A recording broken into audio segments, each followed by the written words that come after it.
MP board वाले बच्चों का जो आज पेपर था इंग्लिश का, देख लीजिए पूरे का पूरा वही क्वेश्चन पेपर आया जो मैंने बताया था। देखिए पहला क्वेश्चन है, देखिए सेट अलग अलग होंगे आपके पास तो कोई दिक्कत नहीं, पहले में यहाँ पर आपको नोट्स और टाइटल वाला मैटर है तो ये तो आपने आराम से कर दिया होगा। अब क्वेश्चन नंबर जो 2 है इसमें पेसेज है, एजुकेशन इज ये सब सिस्टम, ठीक है। तो इस तरह का पेसेज था। मैं डायरेक्टली बेटा समय बर्बाद नहीं करते हुए आपका मैं डायरेक्टली आंसर की बता देता हूँ ना।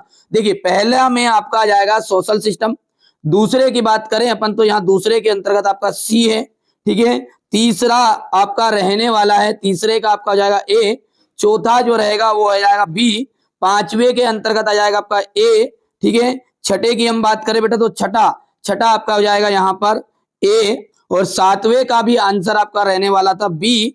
आठवां जो है ये यहाँ पर देखिए प्रश्न मिलान लेना है, किसी पीछे आगे पीछे हो तो, ठीक है। तो यहाँ पर सातवां जो आपका क्वेश्चन है उसका क्वेश्चन का सातवें का आपका था, ठीक है, सातवें का था बी, ठीक है भैया। तो ये बी हो गया। आठवां जो है उसके अंतर्गत आ जाएगा सी आंसर, 9th वाले का आ जाएगा ए, और 10th वाले का मतलब 10वां जो है इसका आंसर आ जाएगा सी, ठीक है। तो पूरी चीजें वही आ रही है जो मैंने बताई आपको। तो चलिए बेटा क्वेश्चन नंबर जो 3 है इसमें देख सकते हैं यहाँ पर, अब क्वेश्चन नंबर जो 3 है ना ये इसको देख सकते हैं आपके उसमें यहाँ पर इंटर डिबेट कंपटीशन का आपको देख सकते हैं नोटिस के रूप में यहाँ पर आपको आया था।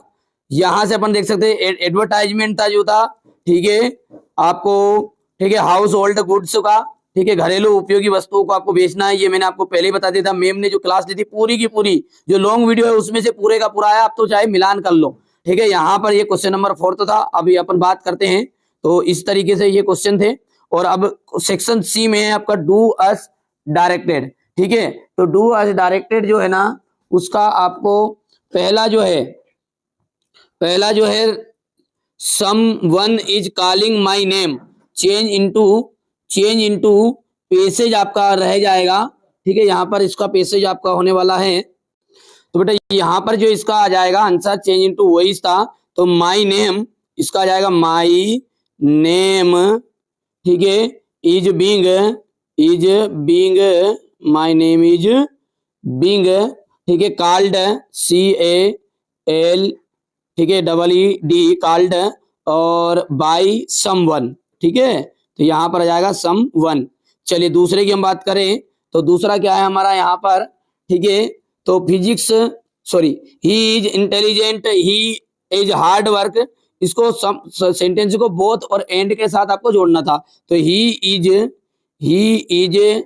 इंटेलिजेंट, ठीक है। तो ही इज बोथ, ठीक है। बाकी स्पेलिंग वही की वही, इंटेलिजेंट वाली स्पेलिंग देखो सुन लेना, मैं बोल रहा हूँ है ना। ही इज बोथ इंटेलिजेंट एंड, ठीक है, एंड के बाद में आपका हो गया है आगे हार्ड वर्किंग, ठीक है, हार्ड वर्किंग, वैसे मतलब he is both intelligent and hard working. चलिए अगला देखते हैं। तीसरा है physics is more difficult than any other subject. तो इसको आपको, ठीक है, बदलना था एडजेक्टिव का यूज करके। तो यहाँ पर अपन बोलेंगे, ठीक है, नो सुन्नर, ठीक है, नो सुन्नर। यहाँ पर अच्छा ये अगला है। चलिए तो यहाँ पर बेटा देखिए ये नीचे वाला बोलने लग गया था मैं, तो इसका जाएगा यहाँ पर नो, ठीक है, नो अदर सब्जेक्ट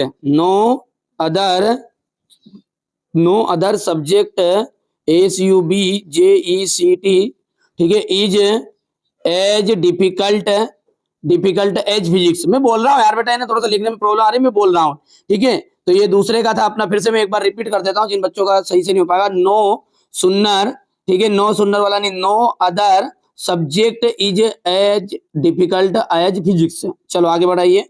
तो अब नीचे वाला जो है तीसरा आपका नो सुन्नर वाला है, तो नो सुन्नर का आपका हो जाएगा as soon as a thief sees a, ठीक है, पुलिसमैन, ठीक है। बाकी आगे का वैसे का वैसा है, ठीक है भैया। चलिए पांचवा देखते हैं। The man is our new English teacher, और इसको आपको क्या करना है, कंबाइन द सेंटेंसेस को, ठीक है, बनाना है, ठीक है भैया। तो यहाँ पर अपन इसका जो आंसर देखते हैं वो आपका रहने वाला है, चलिए बेटा बहुत ही सिंपल सेंटेंस है ये। तो एक देख लीजिएगा यहाँ पर the man is our new teacher, इस जगह से हो जाएगा। और यहाँ पर ये जो हिस्सा है ना, ये इतना हिस्सा हट जाएगा, इसकी जगह पर जाएगा हु। ठीक है, अगला देखते हैं। यहाँ पर आपका जाएगा she shut the door change into negative sentence. तो नेगेटिव सेंटेंस में कुछ नहीं है, she did not shut the door. चलिए अगला देखते हैं, she is very weak, she can not walk. So that का है तो वेरी हट गया, तो ये तो सिंपल सा है। तो she is so weak that she can not walk, हो गया। आप क्वेश्चन है 7वें क्वेश्चन के अंतर्गत आपका देख सकते हैं यहाँ पर 7वें क्वेश्चन के अंतर्गत आपका पहले का बी आ गया, दूसरे का आ जाएगा सम, तीसरा जो है तीसरे के अंतर्गत आ जाएगा सी दा मतलब, चौथा आपका हो जाएगा हैज बीन रेनिंग, पांचवा यदि हम बात करें तो पांचवे का आपका आ जाएगा यहाँ पर कैन, छठा आपका आ जाता टू, और सातवां आपका हो गया है यहाँ पर सो डेट। तो यहां तक किसी बच्चे ने मिलान किया और थोड़े बहुत कम नंबर कटे तो उसकी चिंता मत करो, ठीक है। डर है अगर गिर जाने का तो शिखर तुम्हारे बस का नहीं है। यदि आप डर रहे हैं गिर जाने से तो शिखर तुम्हारे बस का ही नहीं है, ठीक है भैया। मन को सुलझाने में, लक्ष्य नया पाने में, यदि आपके मन में अभी घबराहट हो रही, बहुत सारे बच्चों के मन में घबराहट होगी, ये घबराहट होगी कि नहीं यार, कि यार बेटा हमारा सर हमारा पेपर थोड़ा सा गलत चला गया है, 50 नंबर के कर गए, वो सारी चीजें आपने आपका तो 100% दिया ना, आपकी तरफ से तो कमी नहीं रही, बस तो और किस बात का डर है। तो मन को सुलझाओ आगे की चीज के लिए। यदि आप प्रॉपर अपने आप को तैयार नहीं कर पाओगे तो आगे कैसे बढ़ेगा, ठीक है। यदि भटकन लगती है तो शिखर तुम्हारे बस का नहीं। क्या बोला है कि डर है अगर गिर जाने का तो शिखर तुम्हारे बस का नहीं। मन को सुलझाने में, नया लक्ष्य पाने में यदि भटकन हो रही है तो शिखर अपने बस का नहीं है। अपन अच्छे से तैयारी नहीं कर पाएंगे, जीवन में कुछ नहीं कर पाएंगे बेटा। तो यहाँ पर वो चीजें जो कुछ हो गई उसे भूलो, नजरअंदाज करो, ठीक है। अब आगे के लिए अच्छे से तैयारी करना है ना। चलिए यहाँ पर 8वां जो क्वेश्चन है उसके अंतर्गत आपका रहने वाला है जो आ जाएगा पहले का बी, दूसरे के अंतर्गत आपका जाएगा यहाँ पर ए, तीसरा जो है इसमें आ जाएगा आपका, ठीक है, ब्रेवली, हो गया। अब आगे देखते हैं, यहां पर अपना था ये, तो इसके अंतर्गत आपका रह जाएगा, ठीक है, नियर ए कोस्ट, ठीक है, और यहां पर आ जाएगा पाइन दूसरे में। तीसरे की हम बात करें तो तीसरे की हम बात करेंगे तो यहां पर आपका आ जाएगा ये ब्रॉड, चौथा आपका जाएगा द एनिमी, हो गया।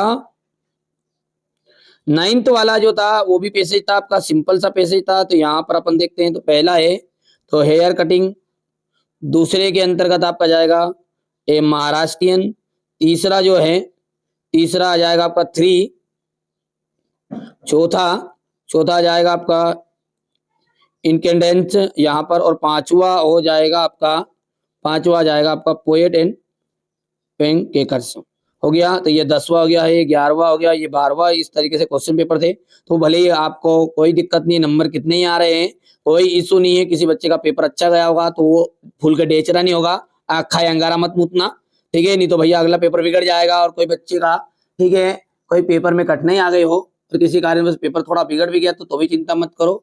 जीवन में बहुत सारी रुकावट आएगी, बहुत सारी थकान आएगी, क्योंकि इंग्लिश का जो हमारे ग्रामीण क्षेत्र के जो बच्चे ना उनका अधिकतर बिगड़ता जाता है। तो चिंता मत करो यार, जैसे तैसे पास है, इतने तो सरकारी स्कूल में टिपा दिए होंगे रे। चलो तो चलिए मिलते हैं अगले वीडियो में।